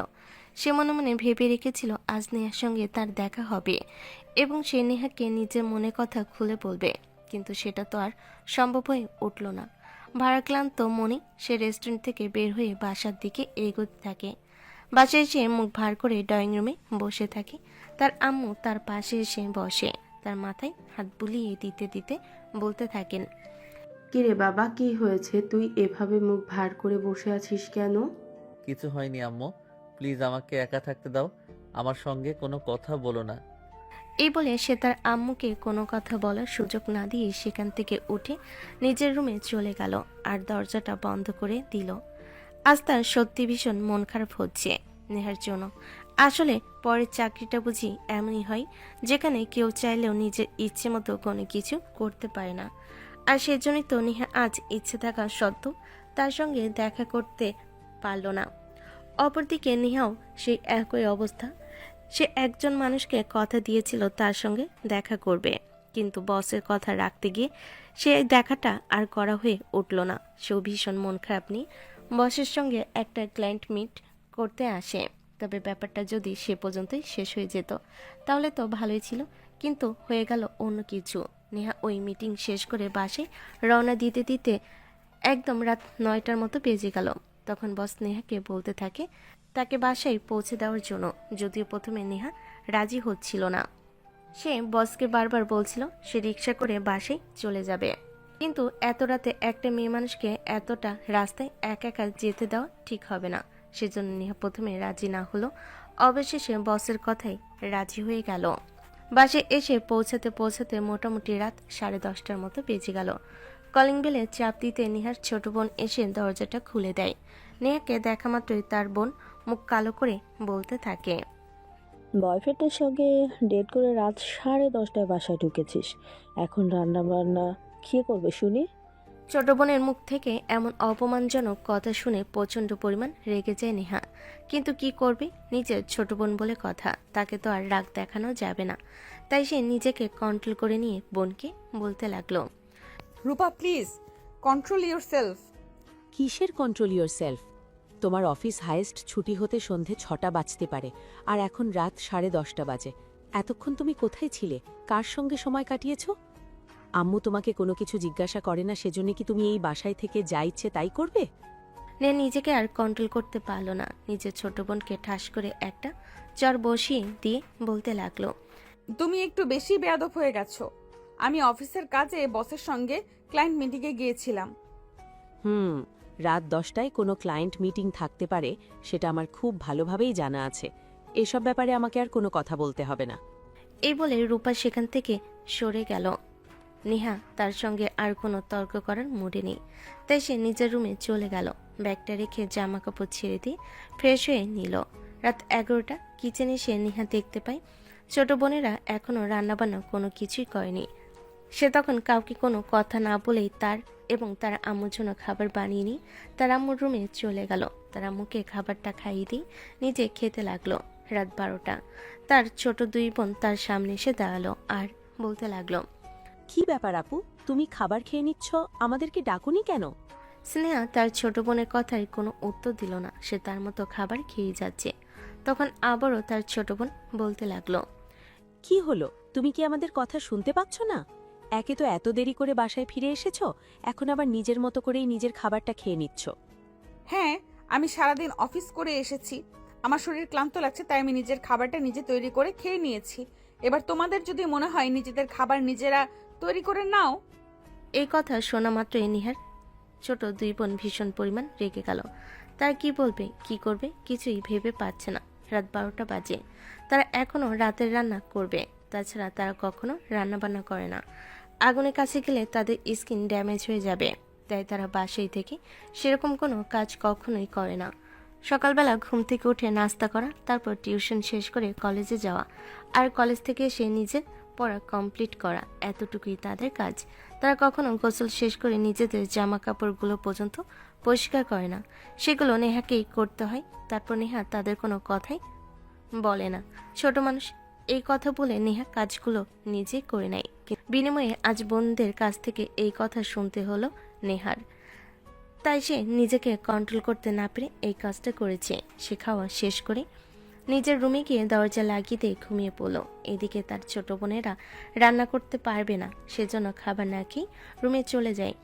তাদের রুমে মুড়ি আর বিস্কিট রাখা ছিল, তারা সেগুলো খেয়ে রাতটা কাটিয়ে দিল। পরের দিন সকালবেলা ঘুম থেকে উঠে নেহা আবারও গতকালকের মতো করে আজকেও নেহা তার এবং তার আম্মুর জন্য খাবার তৈরি করে তার আম্মুকে খাইয়ে দিল। আর নিচে খাচ্ছিল। ঠিক ওই সময় তার বোনেরা দুজনেই খাবার টেবিলে আসে। সকালবেলা টেবিলে এসে নিজেদের জন্য খাবার তৈরি না দেখে বোনেদের মেজাজ আরও খারাপ হয়ে গেল। আর তারা বলতে লাগলো, আপু তুই এসব কি শুরু করেছিস আমাদের সঙ্গে? এই বাড়িতে থেকে কি আমরা 3 বেলা খাবারও খেতে পারবো না নাকি? কে বলেছে তোমরা এই বাড়ি থেকে নিজেদের খাবার খেতে পারবে না? নিজেদের তৈরি করে তারপর খেয়ে নাও, আমি একবারও তোমাদের নিষেধ করিনি। এই বলে নিজের খাবার শেষ করে রুমে চলে গেল নেহা। আর এদিকে নেহার এমন কথা শুনে তার দুই বোন রাগে গজগজ করতে লাগলো। তার কি করবে কিছুই বুঝতে না পেরে দুজনে মিলেই সিদ্ধান্ত নিল আজ নিজেরাই নিজেদের জন্য খাবার তৈরি করবে। নেহা শুধুমাত্র 3 বেলা খাবার তৈরি করে, তাতে কি এমন মহাভারত অশুদ্ধ হয়ে যায়? এটা তাদের বুঝে আসে না। এই কথা বলতে বলতে দুজনে মিলে কিচেনে প্রবেশ করলো আর রান্না করার প্রস্তুতি নিতে লাগলো। কিন্তু তারা তো কখনো রান্নাই করেনি, তাহলে রান্না করবে কিভাবে সেটাই ভাববার বিষয়। দুজন মিলে আটা গোলাতে গেল, একজন আটা দেয়, একজন পানি দেয়। এভাবে আটা শক্ত হয়ে যায় না, হলে পানি বেশি হয়ে যায়। চলে গেল প্রায় 20 মিনিট সময়, কোনোভাবে আটার ডো ঠিক করতে পারছিল না। অবশেষে ঠিক হলো। তখন তারা তাকিয়ে দেখতে পেল মোটামুটি 1 কেজির বেশি আটা তারা গুলিয়ে ফেলেছে। কেয়ার করার যা হওয়ার তো তা তো হয়েই গেছে। অবশেষে তারা দুজনে 4টা রুটি বানিয়ে ডিম ভাজি করে কোনো রকমে খেয়ে নিল, আর বাকি আটাটা ফ্রিজে রেখে দিল। এদিকে নেহা অফিসে নিজের কাজ করতে থাকে আর মনে মনে ভাবতে থাকে, বোনেদের সঙ্গে এরকম করাটা কি আদৌ উচিত হয়েছে? ওরা তো ছোট মানুষ। পরক্ষণে আবারও নেহার এটা মনে হতে থাকে, ওদেরকে একটু হলেও শিক্ষা দেওয়া উচিত। ওরা কেন এরকম কিছু করবে? সব কিছু ভাবতে ভাবতে অফিসের কাজ শেষ করে নেহা আর বিকেল 5:30টায় অফিস থেকে বের হয়ে মায়ের জন্য ওষুধ আর প্রয়োজনীয় জিনিসপত্র নিয়ে বাসায় প্রবেশ করে। এদিকে তার ছোট বোনেরা দুপুরের খাবারও খেতে পায়নি, মুখ দুটো শুকিয়ে একদম ছোট ছোট হয়ে গেছে। নেহা বাসায় প্রবেশ করা মাত্রই তার বোনেরা দৌড়ে তার কাছে চলে আসলো আর তার পা জড়িয়ে ধরে বলতে লাগলো, প্লিজ আপু আমাদের ক্ষমা করে দাও, আমরা ভুল করে ফেলেছি। তোমার সঙ্গে এরকম আচরণ করা একদমই উচিত হয়নি। এই বলে নেহার দু বোন নেহার পা জড়িয়ে ধরে কান্না করতে থাকে আর ক্ষমা চাইতে থাকে। নেহা এরকমটা কখনো কল্পনাও করেনি, কারণ তার কাছে দু বোন তখন এরকমভাবে ক্ষমা চায়নি। নেহা তখন তাদের দুজনকে উঠিয়ে বলতে থাকে, আচ্ছা ঠিক আছে, আমি তোমাদের দুজনকেই ক্ষমা করে দিলাম। তবে হ্যাঁ, একটা কথা মনে রেখো, তোমরা সব শুধু পড়াশোনা ট্রাই করো, আর আমাকে অফিস বাসা দুটোই সামলাতে হয়, এটা মাথায় রেখো। আর হ্যাঁ, আমি যতদিন আছি তোমাদের মাথার উপর একটা কাকপক্ষীকে কেউ আড়াল হতে দেব না। আর যতক্ষণ তোমাদের কোনো ব্যবস্থা না করতে পারছি ততদিন পর্যন্ত আমি নিজের ব্যক্তিগত কোনো চিন্তাও করব না। এইটুকু চিন্তা তোমরা মাথায় রাখতে পারো। এই বলে সে নিজের রুমে চলে গেল। আর তারপর ফ্রেশ হয়ে এসে প্রতিদিনের মতো আবারও কিচেনে ঢুকে সবার জন্য খাবার রান্না করলো। রান্নাবান্না শেষ হলে প্রতিদিনের মতো সবাইকে খাইয়ে তার আম্মুকে খাইয়ে দিয়ে আর তারপর নিজের রুমে চলে গেল ঘুমানোর জন্য। চোখটা লেগে আসছিল, এমন সময় ফোনটা বেজে উঠল। নেহা মোবাইলটা হাতে নিয়ে দেখে নীল তাকে ফোন করেছে। নেহা ফোনটা রিসিভ করলো আর বলতে লাগলো, আসসালামু আলাইকুম, কি অবস্থা, কেমন আছেন আপনি? ওয়ালাইকুম আসসালাম। এই তো আলহামদুলিল্লাহ, আল্লাহর অশেষ রহমতে ভালোই আছি। আপনার কি অবস্থা? আপনি কেমন আছেন? এই তো আলহামদুলিল্লাহ ভালোই আছি। দেখুন, সেদিনের জন্য আমি সত্যিই খুব দুঃখিত। বসের সঙ্গে একটা মিটিং এ চলে যেতে হয়েছিল, তাই আপনার সাথে দেখা করতে পারিনি। আচ্ছা ঠিক আছে, কোনো ব্যাপার নয়। আপনি চাইলে আমরা আগামী শুক্রবার দেখা করতে পারি। একদম আপনি ঠিক কথাই বলেছেন। আগামী শুক্রবারে আমরাও অফিসে ছুটি আছে, আমার অফিসে ছুটি আছে, অফিসে সবাই পিকনিকে যাবে, কিন্তু আমি যাব না। সেদিন আমি আপনার সঙ্গে দেখা করতেই পারি। এই বলে দুজনেই কথা বলতে লাগলো। কথা বলতে বলতে কখন যে ঘন্টা পেরিয়ে গেল সেটা কেউ টেরই পেল না। প্রায় 2 ঘন্টার মতো সময় কথা বলে তারপর ফোনটা রেখে দিয়ে দুজনেই ঘুমিয়ে পড়ল। দেখতে দেখতে শুক্রবার চলে আসলো। দুপুর 2টা। নীল নেহাকে ফোন করে কোথায় দেখা করবে সেটা জানতে চায়। নেহা তাদের বাসার পাশের একটা পার্কের অ্যাড্রেস বলে দিল। নীল যথাসময়ে সেখানে চলে আসলো। নেহা রেডি হয়ে বাসা থেকে বের হতে যাবে, এমন সময় তার ছোট বোন পিছন থেকে বলতে থাকে, কিরে আপু, আজ হঠাৎ তুই এত সাজুগুজু করে কোথায় যাচ্ছিস? তুই তো কখনোই এত সাজুগুজু করে কোথাও যাস না। যদিও নেহাকে টিটকারি মেরে কথাটা বলা হয়েছে, কিন্তু নেহা সেই কথার কোনো উত্তর তো প্রয়োজন মনে করলো না। সে চুপচাপ বাসা থেকে বের হয়ে গেল। বাসার সামনে থেকে একটা রিক্সা নিয়ে পার্কে চলে আসে। সেখানে নীল আগে থেকেই অপেক্ষা করছিল। নেহা আসামাত্রই নীল নেহাকে নিয়ে বসে বসে গল্প করতে লাগলো। বেশ অনেকক্ষণ সময় কেটে গেল, কিন্তু নীল নেহাকে কেন দেখা করতে বলেছে সেটাই বলছে না এখনো। তাই নেহা নীলকে বলতে থাকে, কি ব্যাপার, আপনি আমাকে কিছু বলতে চাইছিলেন, কিন্তু সেটা না বলে আপনি এইভাবে কথা কেন ঘুরাচ্ছেন? আমি তো সেটাই বুঝতে পারছি না। দেখুন না, মানে আসলে আমি সত্যি আপনাকে কিছু বলতে চাই, কিন্তু সেটা কিভাবে বলবো সেটাই বুঝে উঠতে পারছি না। এত হেয়ালি না করে বলে ফেললেই তো পারেন। না, মানে আসলে আমি আপনাকে বিয়ে করতে চাই। How jokes! আপনি কি আমার সাথে মজা করছেন নাকি? I am serious. আমি আপনার সঙ্গে কোনো মজা করছি না, যা সত্যি তাই বলছি। আমি সত্যি সত্যি আপনাকে বিয়ে করতে চাই। দেখুন, আপনার কি একবারও মনে হচ্ছে না আপনার চোখে সমস্যা আছে, ডাক্তার দেখানো প্রয়োজন? এই বলে নেহা বলে তাকে, দেখুন আপনাকে দেখতে এখনো পিচি পিচি লাগে। জানেন, আমার মনে হয় আপনি সত্যি সত্যি আমার চাইতে বয়সে অনেকটাই ছোট হবেন। এই কথা শুনে নীল হাসতে থাকে আর সে বলতে থাকে, ও আচ্ছা, তাই বুঝি। তাহলে তো ভালোই হলো। আমি আপনার জুনিয়র জামাই হতে পারবো, তাতে আমার কোনো সমস্যা নেই। আমি সিরিয়াস বলছি, আমি আপনার চাইতে বয়সে বড় হব। আমিও সিরিয়াস, আমিও সত্যি কথাই বলছি। আমি আপনাকে বিয়ে করতে চাই, এতে কোনো ফেক নেই। দেখুন, ফাজলামি বাদ দিন।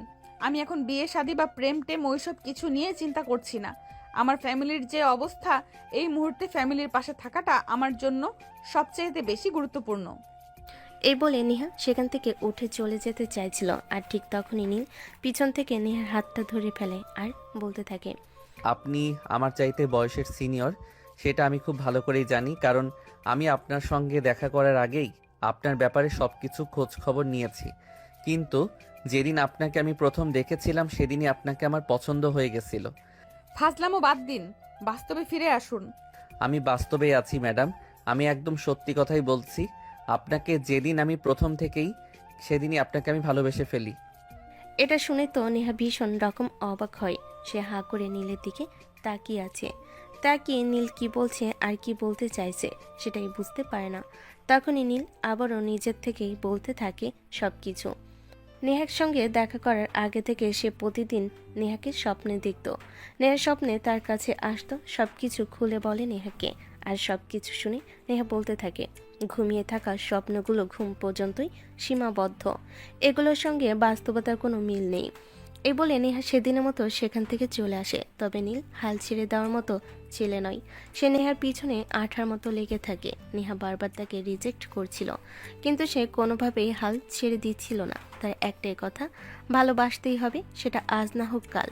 তাই সে প্রতিদিন নেহাকে ফোন দিতেও খোঁজখবর নিত। অপরদিকে তার মেয়ের বিয়ের প্রেশার দেওয়া ইদানিং যেন আরও বেশি বেড়ে চলেছিল। তাই প্রতিদিনই নীলকে বিয়ের জন্য কথা বলতেন। নীল বরাবরই যখন নেহার কথা বলতো, তখন নীলের মা এক প্রকার বাধ্য হয়ে নেহার সঙ্গে দেখা করতে চাইল। অবশেষে নেহা যখন কোনো সারা শব্দ করছিল না, তখন নীল বাধ্য হয়ে হঠাৎ করে একদিন নেহাদের বাড়িতে তার আম্মুকে নিয়ে চলে আসে। নেহা তখন অফিসে ছিল। কলিং বেলে চাপ দিতেই নেহার ছোট বোন এসে দরজাটা খুলে দেয়। নীল এবং তার ছোট বোনকে সালাম দিয়ে ভেতরে ঢোকার অনুমতি প্রার্থনা করে। রূপা তখন তাদেরকে ভেতরে ঢুকতে দেয়, ড্রয়িং রুমে এনে বসতে দিয়ে তারপর বলতে থাকে, আপনাদেরকে তো চিনতে পারলাম না। আজকে আগে কখনোই আপনাদেরকে তো দেখছি বলেও মনে হচ্ছে না। মা, আমাদেরকে তো মেয়ে চিনবে না, কারণ আমরা আজকের আগে কখনো তোমাদের বাড়িতে আসিনি। আমরা তোমার আম্মুর সঙ্গে দেখা করতে এসেছি। তোমার আম্মু কোথায়? রূপা তখন তাদেরকে তার আম্মুর রুমে নিয়ে গেল। তার আম্মু বিছানায় শয্যাশায়ী। তিনি একা একা বিছানা থেকে উঠতে পারে না। আলিয়া বেগম ওনার পাশে গিয়ে বসলেন, ওনার মাথায় হাত রেখে বলতে লাগলেন, বোন, আপনার কাছে একটা জিনিস চাইতে এসেছিলাম, কিন্তু আপনার যে অবস্থা সেখানে আমি কি করে চাইবো সেটাই ভেবে পাচ্ছি না। দেখুন, আপনি কি চাইতে এসেছেন সেটা নিয়ে যদি ভাই আমাকে বলতে পারেন, যদি সেটা আমার সামর্থ্যের মতো হয় তাহলে আমি অবশ্যই আপনাকে দেব। আসলে আমার একটা মেয়ে প্রয়োজন, তাই আপনার কাছে একটা মেয়ে চাইতে এসেছিলাম। মানে আপনি কি বলতে চাইছেন আমি সত্যিই বুঝতে পারছি না, একটু খুলে বলবেন কি? মিসেস আলিয়া বেগম নেহার আম্মুকে সবকিছু খুলে বলেন। সবকিছু শুনে নেহার আম্মু বেশ কিছুক্ষণ চুপ করে রইলেন, আর তারপরই বলতে লাগলেন, দেখুন, মেয়ে যেহেতু বড় হয়েছে, বিয়ে তো তাকে দিতেই হবে, কিন্তু এই মুহূর্তে আমি কোনো সিদ্ধান্ত নিতে পারছি না। তার জন্য আমি আন্তরিকভাবে দুঃখিত। হ্যাঁ, আমি খুব ভালোভাবেই বুঝতে পারছি আপনি কেন সিদ্ধান্ত নিতে পারছেন না। দেখুন, সে সব কিছু নিয়ে আপনার কোনো চিন্তা করতে হবে না। এই বলে তিনি বলতে থাকেন, নীলের আব্বু মারা গেছে আজ থেকে প্রায় 10 বছর আগে। তিনি বাড়িটাকে একটু বড় করে বানিয়েছিলেন, যাতে ছেলে মেয়ে সবাইকে নিয়ে একসঙ্গে একই বাড়িতে থাকতে পারেন। বাড়িতে তারা 3 জন মাত্র মানুষ। 3টা রুম ছাড়া বাকি সব রুমগুলো একদম খালি পড়ে থাকে। তাই তিনি যদি চান বিয়ের পরে নেহার পুরো ফ্যামিলি এই কথা শুনে নেহার আম্মু সেরকম একটা খুশি না হলেও নেহার 2 বোন ভীষণ খুশি হয়, কারণ তাদের এই বাড়িটা ভাঙ্গা চোরা। নেহা একা একা চাকরি বাকরি করে বাড়ি ঘর ঠিক করতে পারছে না। এখানে থাকতে তাদের একদমই ভালো লাগে না। তাছাড়া রুমগুলো ছোট ছোট।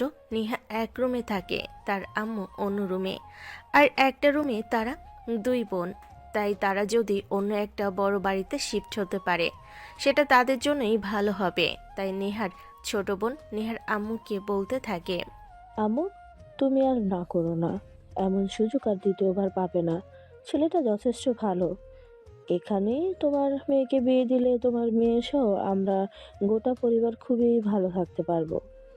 কিন্তু তারপরে নেহার সিদ্ধান্তের একটা ব্যাপার স্যাপার আছে, তার সঙ্গে আগে কথা বলা উচিত। সে যদি রাজি হয় তারপরে এই ব্যাপারে আগানো উচিত। কিন্তু নেহার 2 বোন এসব কোনো কথাই শুনল না। তারা তাদের আম্মুকে রাজি করিয়েই ছাড়লো নীলের সঙ্গে নেহাকে বিয়ে দেবে। নেহার 2 বোন মিলে সেই খুশিতে নীল এবং তার আম্মুর জন্য নাস্তা বানানোর আয়োজন করে। তারা খুব বেশি কিছু করতে পারেনি, শুধু চা নাস্তার আয়োজনই করতে পেরেছে। এদিকে বিকেল পেরিয়ে সন্ধ্যা হতে চলে, আর তখনই নেহার অফিস ছুটি হয়। নেহা বাসায় ফিরে আসে। বাসায় এসে দেখতে পাই দরজা খোলা আছে, যেটা দেখে নেহা ভীষণ রকম অবাক হয়, কারণ বাড়িতে তো সবসময় দরজা দেওয়া থাকে। নেহা অবাক মনে বাড়ির ভিতর প্রবেশ করে, আর তখনই দেখতে পাই ড্রয়িং রুমে নীল তার সঙ্গে একজন মধ্যবয়স্কা অপরিচিতা মহিলা বসে আছেন। নেহা চিন্তিত মনে তাদের সামনে এসে দাঁড়ায়। তখনই নীল উঠে দাঁড়িয়ে নেহাকে উদ্দেশ্য করে বলতে থাকে, নেহা, এই হলো আমার আম্মু, তোমার সঙ্গে দেখা করতে এসেছেন। পরিস্থিতি দেখে ভীষণ রকম অবাক হয় নেহা। সে নীলের দিকে তাকিয়ে তখনই পাশ থেকে নীলের আম্মু উঠে এসে নেহার সামনে দাঁড়িয়ে বলতে লাগে, মাশাল্লাহ, আমার ছেলের পছন্দ আছে বলতে হয়। এতদিনে আমার ছেলে একটা কাজের কাজ করেছে।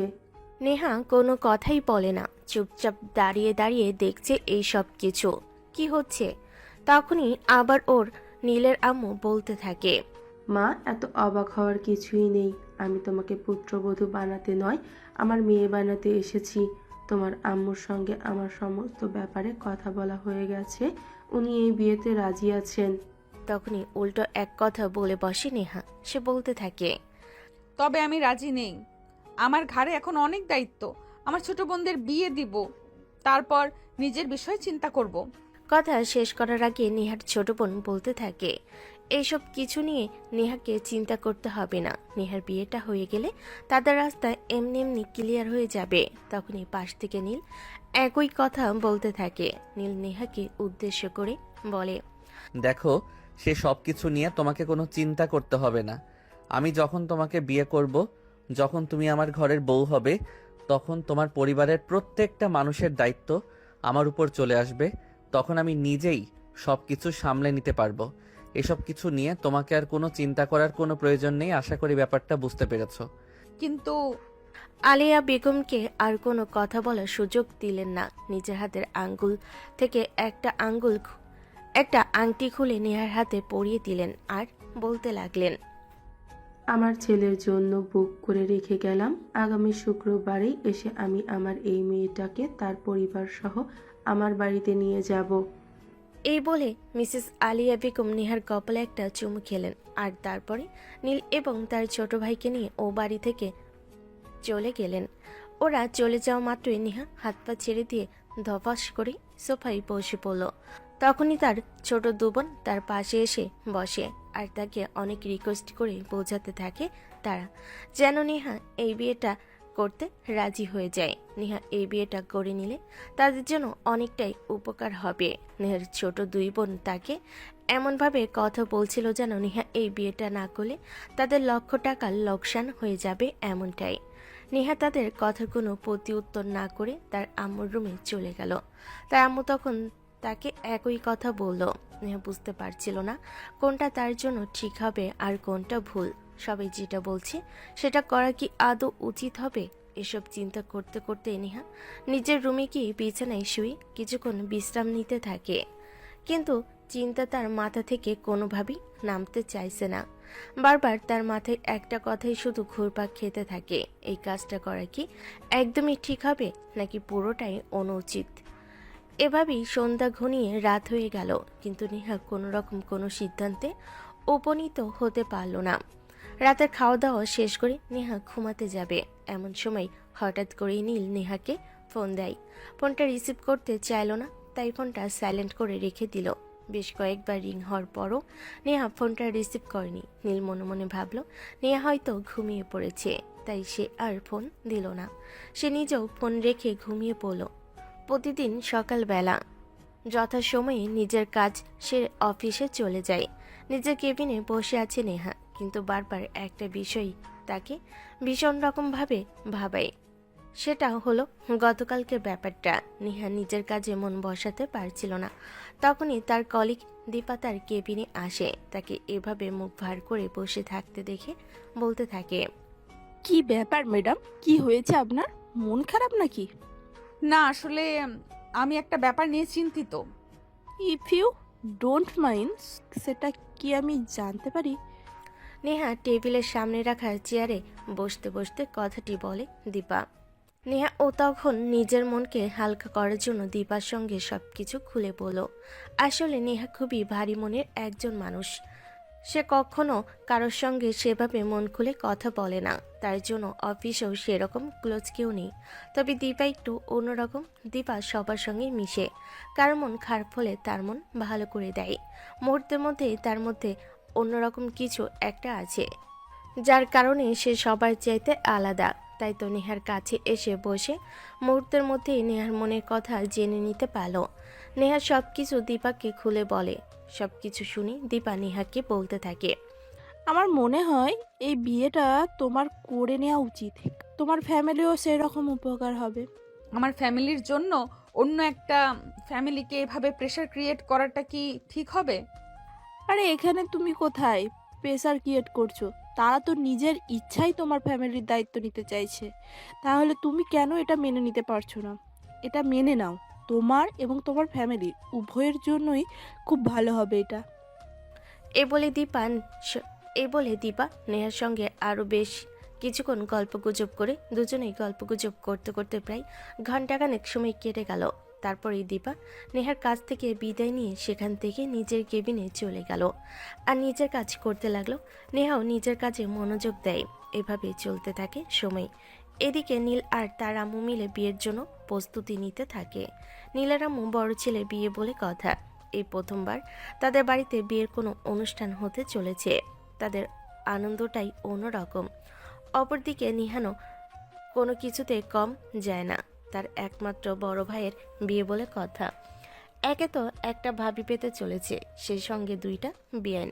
তাদের সঙ্গে আনন্দ উল্লাস করে একসঙ্গে কি সুন্দর সময় কাটাবে, এটা ভেবেই কুল পায় না নিহান। সেদিন তো কথার চক্করে নিহান তার আম্মুকে বলে ফেল। আম্মু একটা কাজ করো না, ভাইয়াকে তো বিয়ে দিয়ে দিচ্ছ, ভাইয়ার একটা শালিকার সঙ্গে আমাকেও বিয়েটা দিয়ে দাও, তাহলে তো হয়ে যায়, একসঙ্গে বাড়িতে দুটো বউ চলে আসে। নিহান এই কথাটা মজা করে বলে, সেটা তার আম্মু খুব ভালোভাবেই বুঝতে পারে। তাই ছেলের মাথায় একটা থাপ্পড় মেরে বলতে থাকে, ভালো হয়ে যা, ভালো হলে পয়সা লাগে না। ওরা তোর চাইতে বয়সে বড় হবে। ওমা, তুমি আমার বেলায় বসে বড় হবে সেটা ভাবছো, কিন্তু ভাই আর বউ তো ভাইয়ার চাইতে বয়সে বড় হবে সেটা আবার ভাবছো না? ভাবির ছোট বোনের সঙ্গে যদি ভাইকে বিয়ে দিতে তাহলে খুব ভালো মানাতো। আলিয়া বেগম খুব ভালোভাবেই বুঝতে পারেন নিহান কি বলতে চাইছে।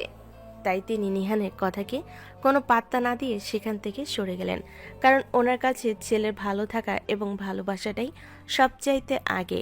কে বয়সে বড় আর কে বয়সে ছোট, সে সব কিছু চিন্তা করার সময় ওনার নেই। উনি চাইলেই পারতেন এই বিয়ের প্রসঙ্গটা পাল্টে দিতে, কিন্তু তিনি সব কিছুর ঊর্ধ্বে। সবসময় চান নিজের ছেলে ভালো থাকুক ওনার কাছে। নিজের ছেলের ভালো থাকাটার উপরে আর কিছু নেই। তাই তো তিনি মেয়েকে দেখেই বুঝতে পারেন মেয়ের ছেলের চাইতে বয়সে বড় হবে, কিন্তু তারপর বিয়ের পাকা কথা বলে আসেন। কাল বাদে পরশু নীল আর নেহার বিয়ে। বাড়িতে বিয়ে তোড়জোড় চলছে, যদিও দুপক্ষের কারোরই সেরকম কোনো গার্ডিয়ান নেই। তবে নীলের আম্মু নেহার আম্মু এবং পরিবারকে স্পষ্টভাবে জানিয়ে দিয়েছেন তারা যেন কোনো কিছুর আয়োজন না করে, যেন এই বিয়েতে তাদের পক্ষ থেকে 2 টাকাও খরচ না হয়, সে ব্যাপারে তিনি যথেষ্ট নজরদারি করেছেন। কারণ তিনি বিয়ে করে বাড়িতে বউ না, একটা মেয়ে নিয়ে আসতে চান। যত খরচাপাতি স্বভাবে নিজেই বহন করবেন বলেই জানিয়েছেন নীলের আম্মু। নীলেরও সে ব্যাপারে কোনো দ্বিমত নেই। সেও চায় না তার দ্বারা কারোর কোনো ক্ষতি হোক। তাই তো বিয়ের সমস্ত খরচাপাতি নীল এবং তার পরিবার বহন করে। আজ নীল এবং নেহার বিয়ে। নেহাকে লাল টুকটুকে একটা বেনারসিতে সাজিয়ে নীলদের বাড়িতে নিয়ে আসা হয়েছে। সেই সঙ্গে নিয়ে আসা হয়েছে নেহার আম্মু এবং তার ছোট 2 বোনকে। যদিও নেহার আম্মু স্বেচ্ছায় এখানে আসতে চাইছিলেন না, কিন্তু নিজের ছোট 2 মেয়ে এবং নীলের আম্মু জোড়াজড়িতে তিনি আসতে বাধ্য হন। কারণ ওনার পাশে একজন মানুষ ভীষণ প্রয়োজন। ওই বাড়িতে থাকলে সেটা হয়ে উঠত না। তাই সব কিছুর কথা চিন্তা করে তিনি রাজি হয়ে যান। নেহার ছোট 2 বোন এই বাড়িতে এসে ভীষণ খুশি। অনেক বড় একটা বাড়ি, বিশাল ছাদ, বাড়ির সামনে মোটামুটি বড় সাইজের একটা বাগান, সব মিলিয়ে অন্যরকম একটা সুন্দর এই বাড়িটা। নীল তাদেরকে বাড়িতে নিয়ে এসে নেহার ছোট 2 বোনকে তাদেরকে আলাদা আলাদা 2 রুম দেখিয়ে দিল। আর তারপরে নেহার আম্মু যে রুমে থাকবে সেই রুমটাকে সুন্দর করে পরিপাটি করে সাজিয়ে গুছিয়ে দিল নীল এবং তার আম্মু দুজনে। নেহার ছোট 2 বোন ঘুরে ঘুরে বাড়িটা দেখছিল, তখনই সেখানে সে উপস্থিত হয় নিহান। নিহান টিটকারি মেরে বলতে থাকে, এই যে আমার রিয়ান সাহেবা, শুধু নিজেদের রুমেই থাকেন না, মাঝে মধ্যে একটু আমার রুমে আইসেন। দুষ্টামি করে কথাটা বলে নিহান। আর এটা খুব ভালোভাবেই বুঝতে পারে নেহার 2 বোন। তারা তখন বলতে থাকে, দুজনকে একসঙ্গে সামলাতে পারবেন তো? চেষ্টা তো করতে পারি, চেষ্টা করতে ক্ষতি কি? এই বলে একটা দুষ্টামি মার্কা হাসি দেয় নিহান। আর তারপরে নিহান সেখান থেকে চলে যায়। রাত 11টা, সবাই নিজেদের রুমে চলে গেছে ঘুমানোর জন্য। একজনের চোখে এখনো ঘুম নেই, আর সেটা হলো নিহা। সে নীলের রুমে বসে বসে অপেক্ষা করছে নীলের জন্য। অপরদিকে নীল বাড়িতে কিছু মেহমান এসেছিল, তাদেরকে বিদায় দিতে স্টেশনে গিয়েছিল, এখনো আসেনি। রাত 12টা বাজে। নীল বাসে এসে পৌঁছালো মেহমানদেরকে ছেড়ে দিয়ে। বাড়ির মেন গেট লাগিয়ে দিয়ে সিঁড়ি দিয়ে উপরে উঠতে যাবে, তখনই পিছন থেকে কেউ একজন বলতে থাকে, কি ব্যাপার দুলা ভাই, এত রাতে আবার আপুর জন্য কি আনতে গেছিলেন? তার থেকে আমরা ভাগ পাবো নাকি? হ্যাঁ ভিউয়ার্স, আপনারা একদমই ঠিকই শুনেছেন। নীলের ছোট চালি তিশা নীলকে এভাবে কথাটা বলে। এই কথা শুনে নীল চরমভাবে লজ্জায় পড়ে গেল। সে ভেবে পাচ্ছিল না সে তিশাকে কি বলবে, কিন্তু কোনো উত্তর না দিয়ে সে তো আর এখান থেকে পালিয়ে যেতে পারবে না। তাই সে তিশাকে বলতে লাগলো, নাম আইডিয়ার শালিকা, আমি তোমার আপুর জন্য কোনো কিছু আনতে যাইনি। মেহমানদেরকে বিদায় দিতে গিয়েছিলাম। এখনো তো তোমার আপুর সঙ্গে দেখাই হলো না। আমার বউটা সেই কখন থেকে আমার জন্য অপেক্ষা করছে। হ্যাঁ হ্যাঁ, সেটাই তো বলছি। আপনি এতক্ষণ বাইরে কি করছিলেন? 10টা না 5টা না, একটা মাত্র বউ আপনার, তাও সেই কখন থেকে অপেক্ষা করাচ্ছেন। সরি মাই ডিয়ার শালিকা, আমি এখন গেলাম, তোমরা থাকো। এই বলে নীল উপরে চলে আসে। দরজা খুলে রুমের ভিতরে প্রবেশ করতে নেহা বিছানা থেকে নেমে আসে। নীল দরজাটা লাগিয়ে দিয়ে পিছন ফিরে তাকিয়ে থাকে। নেহা তার সামনে দাঁড়িয়ে আছে। মনে মনে ভাবলো নেহা হয়তো প্রচণ্ড পরিমাণ রেগে গেছে, এখন তাকে যা ইচ্ছে তাই বলতে পারে। কিন্তু নেহা সেরকম কিছু করে না। শান্তভাবে সে নীলের সামনে মাথা নিচু করে বসে পা ছুঁয়ে সালাম করলো, আর তারপরেই বলতে লাগলো, যাও ফ্রেশ হয়ে অজু করে আসো, দুজনে একসঙ্গে 2 রাকাত নফল নামাজ আদায় করব। নীল তখন নেহার কোনো কথার উত্তর না দিয়ে চুপচাপ ওয়াশরুমে চলে গেল।